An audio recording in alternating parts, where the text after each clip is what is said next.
السلام علیکم ورحمۃ اللہ تعالی وبرکاتہ۔ جامعہ رضویہ منظر اسلام کے آن لائن سبق میں آپ کا خیر مقدم ہے۔ آئیے کھولتے ہیں اپنی کتاب الحسامی، صفحہ نمبر 10۔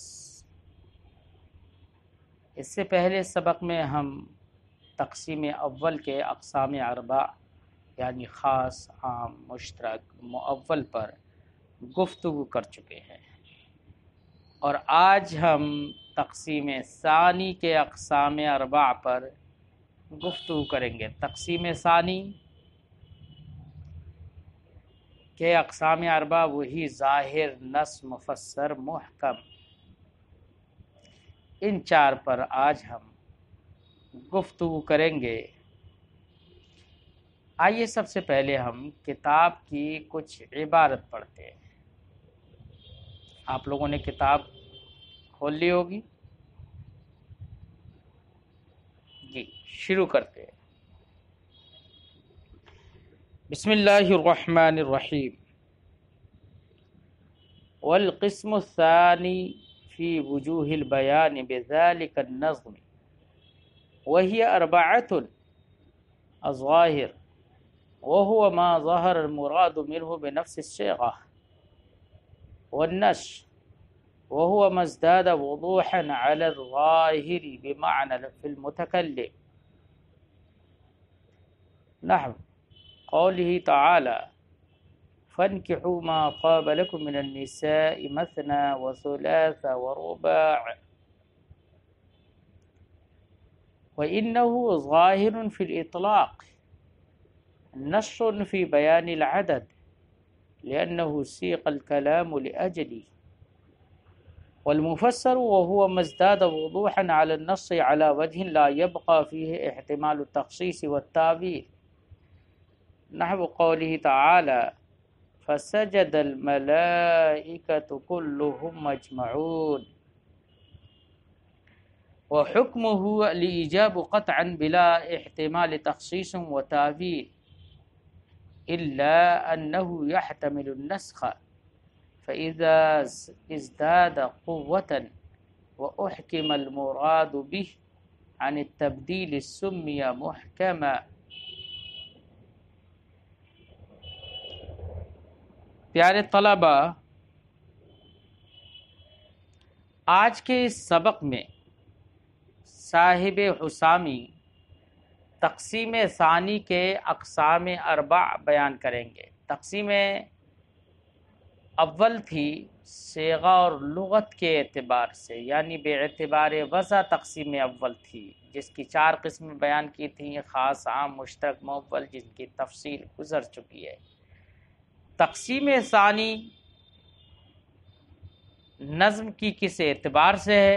تو صاحب کتاب فرماتے ہیں والقسم الثانی، آپ جانتے ہیں اس سے پہلے ہم نے بتایا تھا کہ قسم مصنف بول رہے ہیں لیکن مراد ہے تقسیم، ایسے یہاں پر القسم الثانی میں بھی قسم سے مراد کیا ہے؟ تقسیم۔ مصنف فرماتے ہیں والقسم الثانی فی وجوہ البیان بذالک النظم، ذالک النظم، تقسیم ثانی فی وجوہ البیان، بیان پر جو الف لام ہے اس کو عوض میں مان لو، اے فی وجوہ بیان المعنی، یہ معنی ہوگا۔ وجوہ بمعنی طرق ہے، بیان بمعنی ظہور، بذالک النظم، اس نظم کے ذریعے جس نظم کا ذکر اس سے پہلے تقسیم اول میں گزر چکا ہے۔ خاص، عام، مشترک، مؤول جس نظم کے اقسام ہیں، اسی نظم کے ذریعے معنی کی وضاحت اور معنی کے ظہور کے طریقوں کے بیان میں ہے تقسیم ثانی۔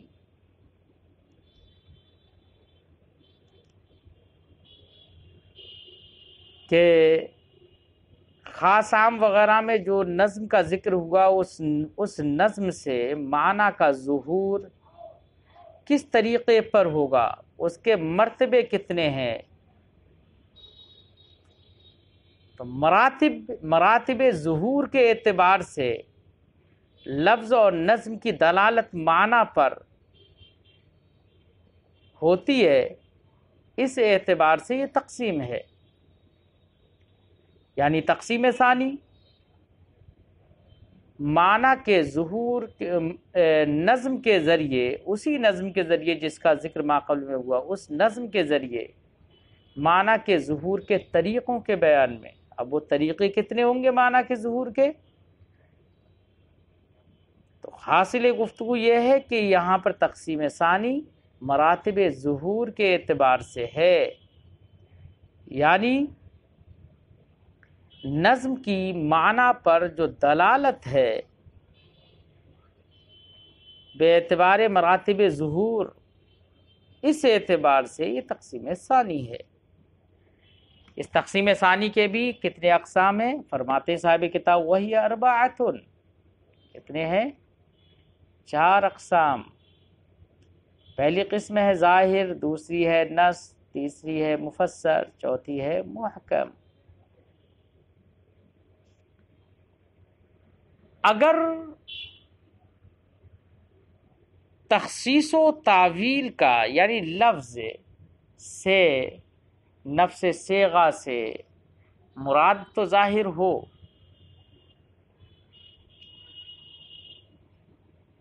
تو اس میں 2 احتمال، 2 صورتیں، یا تو تخصیص و تعویل کا احتمال ہوگا یا نہیں ہوگا۔ اگر تخصیص و تعویل کا احتمال ہے تو پھر اس کی 2 صورتیں، یا تو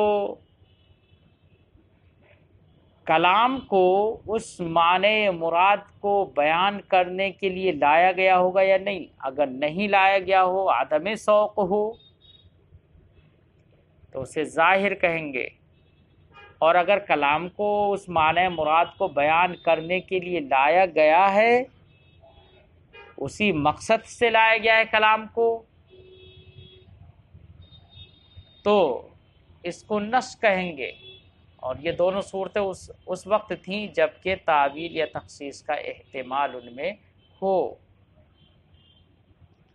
یاد رہے تعویل کا احتمال تب ہوتا ہے جب کہ لفظ خاص ہو، اور تخصیص کا احتمال تب ہوتا ہے جب کہ لفظ عام ہو، کیونکہ عام بہت سارے افراد کو شامل ہوتا ہے، تو تخصیص تو وہیں پر ہوگی جہاں پر پہلے عموم ہو۔ تو تخصیص کا احتمال عام ہونے کی صورت میں ہوتا ہے، اور تعویل کا احتمال خاص ہونے کی صورت میں۔ اور اگر تعویل و تخصیص کا احتمال ہی نہ ہو تو 2 صورتیں، یا تو نسخ کا احتمال ہوگا یا نہیں۔ اگر نسخ کا احتمال ہو تو مفسر، اور اگر نسخ کا بھی احتمال نہ رہے، بالکل کوئی بھی احتمال نہیں رہا، نسخ کا احتمال بھی ختم ہو گیا، تو اب اس کا نام ہے محکم۔ تو وجہ حصر سمجھ میں آ گئی؟ ظاہر کی تعریف پہلے کرتے ہیں۔ مصنف فرماتے ہیں الظاہر وَهُوَ مَا ظَهَرَ الْمُرَادُ مِنْهُ بِنَفْسِ الصِّيغَةِ، ظاہر وہ ہے، اس نظم کو کہیں گے جس کے نفس صیغہ سے مراد ظاہر ہو جائے۔ ظاہر کی تعریف ما ظاہرہ سے کر دی، تو اس سے پہلے ہم نے بتایا تھا مشترک میں، ایسے یہاں پر بھی ہے کہ جو الظاہر کہا ہے وہ مصطلح ہے، اور ما ظاہرہ میں جو ظاہرہ ہے اس سے مراد معنی لغوی ہے، اس لیے دور لازم نہیں آئے گا۔ تو ظاہر کی تعریف کیا ہے؟ ظاہر وہ نظم ہے ما ظاہر المراد منہ، جس کی مراد نفس صیغہ سے ظاہر ہو، والنص، اور نص کی تعریف کر رہے ہیں. نص وہو مزداد وضوحا علی الظاہر، نص وہ نظم ہے جو وضاحت کے اعتبار سے ظاہر سے بڑھ جائے. اب وضاحت کے اعتبار سے ظاہر سے بڑھے گی کیسے؟ بمعنن، اس معنی کی وجہ سے جو کہ متکلم میں ہے، فی المتکلم، جو متکلم میں ہے. متکلم میں ہے، متکلم میں ہونے کا مطلب یہ ہے کہ متکلم نے اس کلام کو اسی معنی کے لیے پیش کیا ہو، لایا ہو. تو نص کے اندر جو وضاحت کی زیادتی ہوگی، ظاہر پر جو زیادتی وضاحت ہوگی نص کی، تو وہ اسی سبب ہوگی کہ متکلم نے اس نظم کو اس معنی کے لیے پیش کیا ہے. اگر یہ بات بھی سمجھ میں آئے، دیکھو معنی تو نفس صیغہ سے ظاہر ہی ہے، ساتھ میں اس میں متکلم اس معنی مقصود کے لیے اس کو پیش بھی کر رہا ہے، وہی مقصود ہے پیش کرنا. تو ایسی صورت میں یہ نص ہے، اور معنی مقصود کے لیے متکلم نے اسے پیش نہیں کیا، یعنی عدم سوق ہے، سوق کلام لاجلہ ہی نہیں پائے جا رہا ہے، تو اسی کا نام ہے ظاہر. تعویل و تخصیص کا احتمال تو دونوں میں رہتا ہے. تو نص وہ ہے جو وضاحت کے اعتبار سے ظاہر پر بڑھ گئی ہو. اب بڑھنا ہوگا کس طور سے؟ بمعنن، اس معنی کی وجہ سے جو متکلم میں ہے. متکلم میں جو معنی ہے، اس کا مطلب سمجھ میں آ گیا؟ یعنی متکلم نے اس معنی کے لیے اس کلام کو پیش کیا ہو، اس بنا پر اس کی زیادتی بڑھ جائے گی، تو اسے نص کہیں گے. پیارے طلبہ، یہاں پر ایک بات یہ دھیان میں رہے کہ بہت سارے محققین نے یہ بیان کیا ہے کہ ظاہر کی تعریف میں عدم سوق کی قید لگا دینا ضروری ہے، تاکہ ظاہر اور نص دونوں میں امتیاز ہو جائے. کیونکہ نص میں سوق کی قید ہے تو ظاہر میں عدم سوق کی قید ہونا چاہیے، اور تعریف کرنا چاہیے کہ ما ظہر المراد منہ بنفس الصیغہ،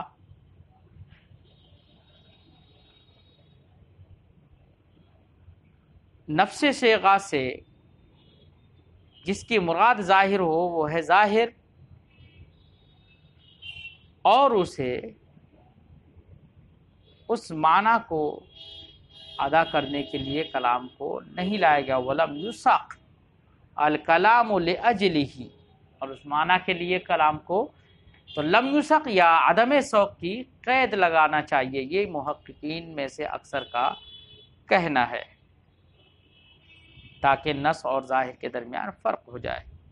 صاحب نامی فرماتے ہیں محققین کا یہ قول کہ عدم سوق کی قید ظاہر میں لگنا چاہیے اور سوق کی قید نص میں لگنا چاہیے، یہی حق ہے، کیونکہ زیادتی وضوح نص کی ظاہر پر وہ اسی وجہ سے ہوگی.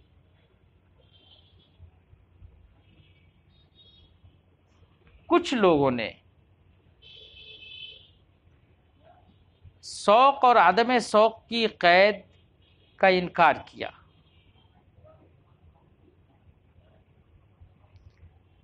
اور انہوں نے کہا کہ ظاہر میں عدم سوق کی قید شرط نہیں ہے، بلکہ ظاہر وہ ہے جس سے مراد روشن ہو، ہاں کلام کو اس مراد کے لیے لایا گیا ہو یا نہیں لایا گیا ہو، اسے ظاہر کہیں گے. لایا گیا ہو تب بھی ظاہر، نہیں لایا گیا ہو تب بھی ظاہر، بس مراد نفس صیغہ سے معلوم ہونا چاہیے، ظاہر ہونا چاہیے. اب رہی یہ بات کہ پھر نص کسے کہیں گے؟ نص میں تو زیادتی چاہیے، تو کہتے ہیں انہوں نے یہ کہا کہ نص کی زیادتی ظاہر پر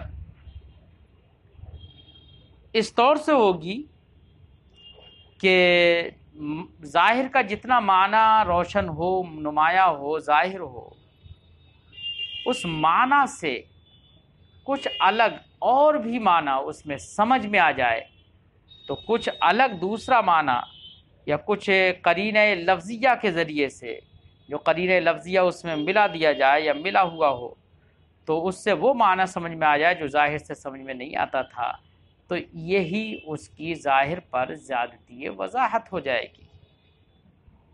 تو ان لوگوں نے ظاہر کے لیے عدم سوق اور نص کے لیے سوق کی قید نہیں لگائی۔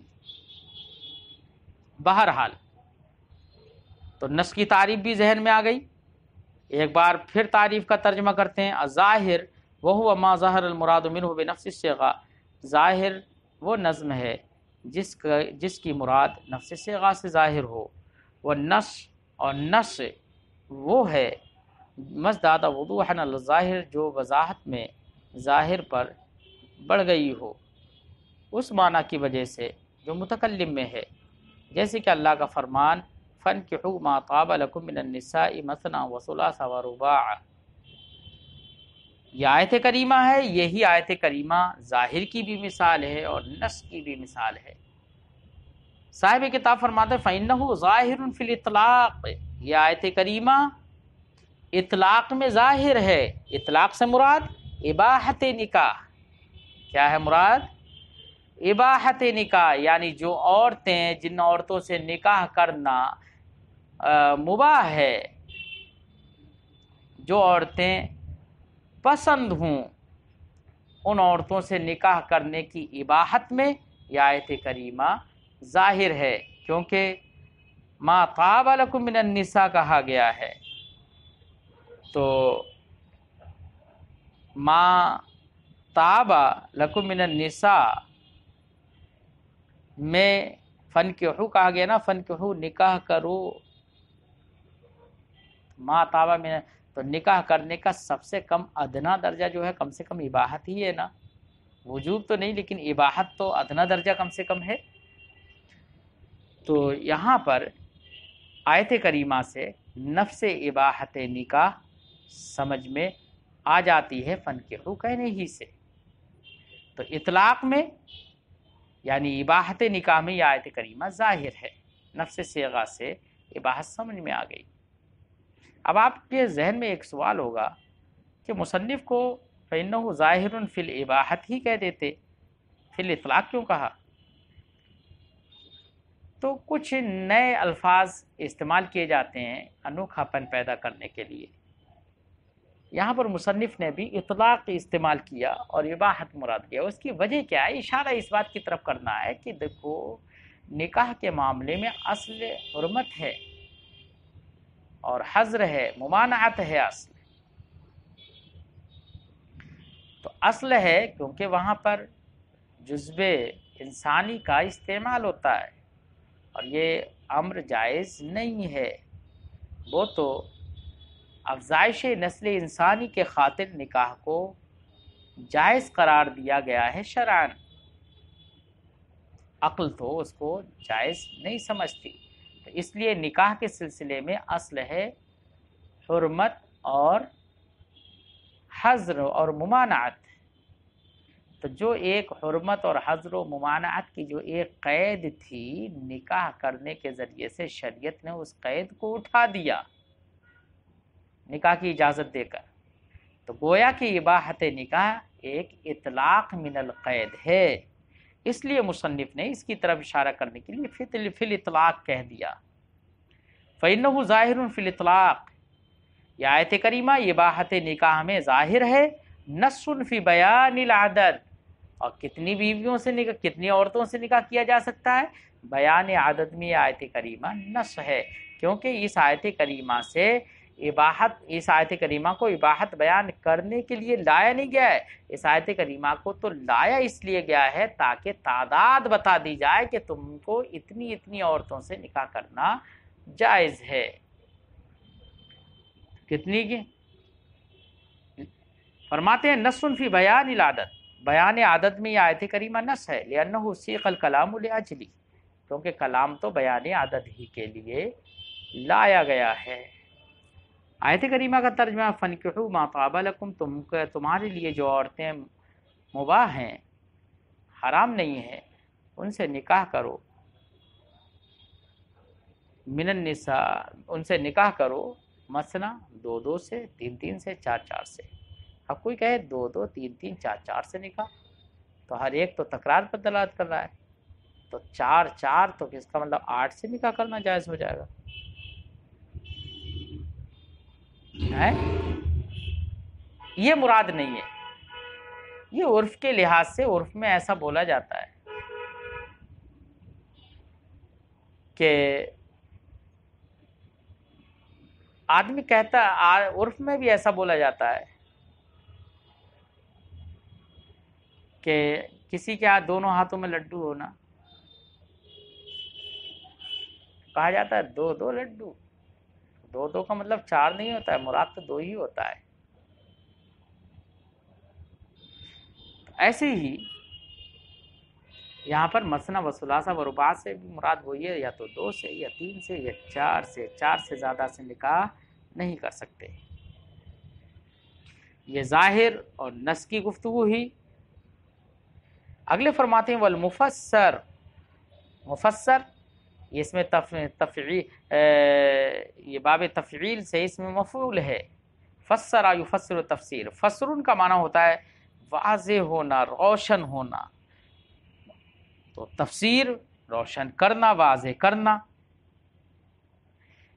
لیکن یہ یاد رہے کہ فسر یا تفسیر بولیں گے اسی وقت جبکہ اتنا روشن کر دیا جائے، اتنا واضح کر دیا جائے کہ اس میں کوئی شبہہ نہ رہے، اور جب شبہہ نہیں رہے گا تو وہ تو قطعی ہوگا، یقینی ہوگا۔ اسی لیے مفسر جو بولا جاتا ہے نا، یعنی جس کی تفسیر کر دی گئی ہو، اس لیے تفسیر قطعی المراد ہوتی ہے، ظنی المراد نہیں ہوتی ہے۔ جب تفسیر قطعیت کا افادہ کرتی ہے، یہی وجہ ہے کہ تفسیر بالرائے جائز نہیں ہے، کیونکہ رائے مفید یقین نہیں ہوتی، بلکہ رائے تو مفید ظن ہوتی ہے، اس لیے تفسیر بالرائے جائز نہیں ہے۔ ہاں تعویل وہ رائے سے ہو جاتی ہے، کیونکہ تعویل افادہ ظن کرتی، افادہ یقین نہیں کرتی۔ تو مفسر کی تعریف کسے کہیں؟ یہ مفسر کی لغوی وضاحت ہم نے کی، اصطلاح میں مفسر کسے کہیں گے؟ فرماتے ہیں وَهُوَ مَزْدَادَ وُضُوحًا عَلَى النَّصِّ عَلَى وَجْهٍ لَا يَبْقَى فِيهِ احتمال التخصیص والتعویل۔ فرماتے ہیں مفسر وہ نظم ہے جو وضاحت کے اعتبار سے نص پر بڑھ گئی ہو، نص پر وضاحت کے اعتبار سے بڑھ گئی ہو، یعنی اس کو نص سے زیادہ اس میں وضاحت ہو گئی ہو۔ کتنی وضاحت ہو گئی ہو؟ اس طور سے کہ نص میں تعویل و تخصیص کا احتمال تھا، اب اس کی وضاحت اتنی بڑھ گئی کہ اس میں تعویل و تخصیص کا احتمال ہی نہ رہے، تو اس کا نام کیا ہوگا؟ مفسر۔ تو نص پر وضاحت میں بڑھنے کا مطلب کیا ہوا کہ نص میں تعویل و تخصیص کا احتمال تھا اور اس میں تعویل و تخصیص کا احتمال نہ رہے، تو ایسی صورت میں اب یہ مفسر ہو جائے گا۔ فرماتے ہیں والمفسر وهو مزداد وضوحا علی النص، مفسر وہ نظم ہے جو نص پر وضاحت میں بڑھ گئی ہو، اس طور سے بڑھ گئی ہو کہ لا یبقى فیہ احتمال التخصیص والتعویل، کہ اس میں تخصیص و تعویل کا احتمال باقی نہ رہے۔ جیسے اللہ تعالیٰ کا یہ فرمان فَسَجَدَ الْمَلَائِكَةُ كُلُّهُمْ أَجْمَعُونَ، تو اللہ تعالیٰ کا یہ فرمان کہ سجد الملائکۃ کلہم اجمعون، کہ پھر سارے فرشتوں نے اکٹھا ہو کر سجدہ کیا آدم کو، اکٹھا ہو کر اجمعون۔ تو یہاں پر اللہ کا فرمان یہ تمام فرشتوں کے سجدہ کرنے میں تو ظاہر ہے، کیونکہ نفس صیغہ سے یہ بات سمجھ میں آ گئی کہ سارے فرشتوں نے، یہ الملائکہ فرشتوں نے سجدہ کیا، لیکن تخصیص کا اس میں احتمال ہے کیونکہ الملائکہ جمع ہے، اس کے اندر عموم ہے، تو تخصیص کا احتمال اس میں ابھی بھی ہے۔ کیسے تخصیص کا احتمال ہے؟ کہ ہو سکتا ہے کہ یہاں پر الملائکہ جمع کا لفظ بولا گیا لیکن اس سے مراد واحد ہو۔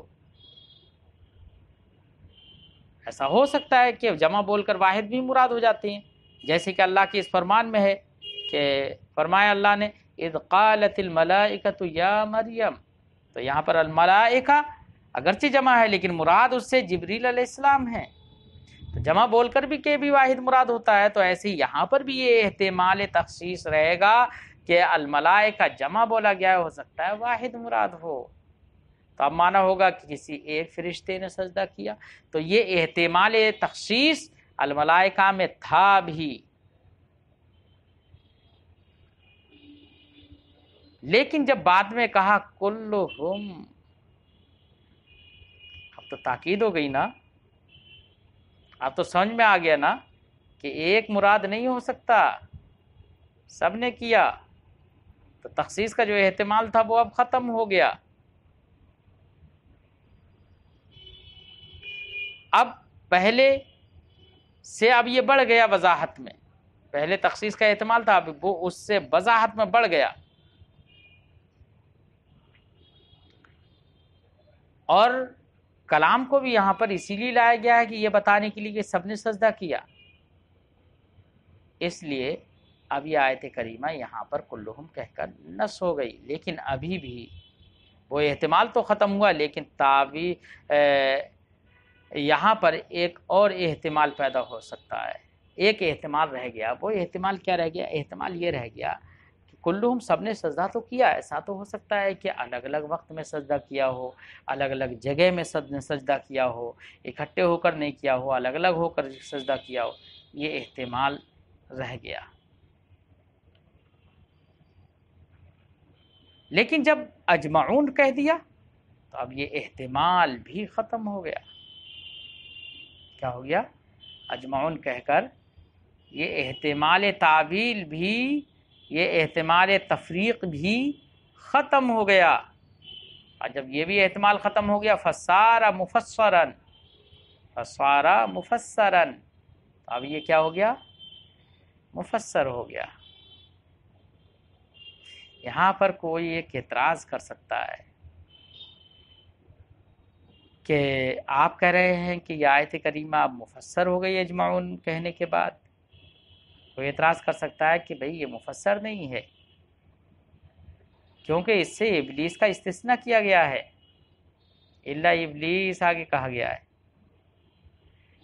تخصیص ابلیس کی تخصیص کی گئی، تو تخصیص کرنے کا مطلب یہی ہے کہ اس کے اندر یہ احتمال تخصیص ہے، تبھی تو یہ استثناء ابلیس کا کیا گیا، اور جس میں تخصیص کا احتمال رہے اس کو خاص کیا گیا ہے سجدے سے، جس میں تخصیص کا احتمال رہے تو وہ مفسر نہیں ہو سکتا۔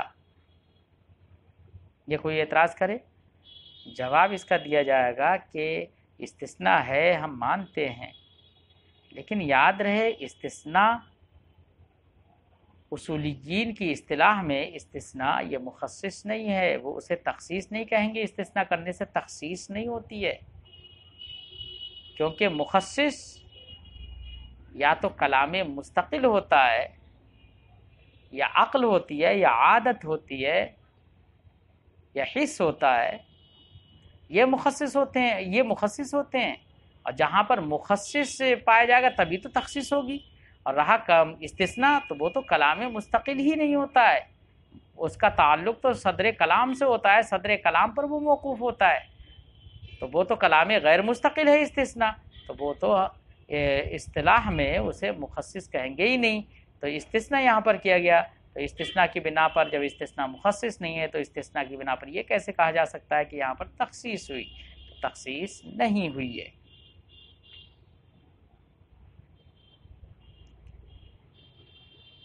بات سمجھ میں آ گئی بات بچوں؟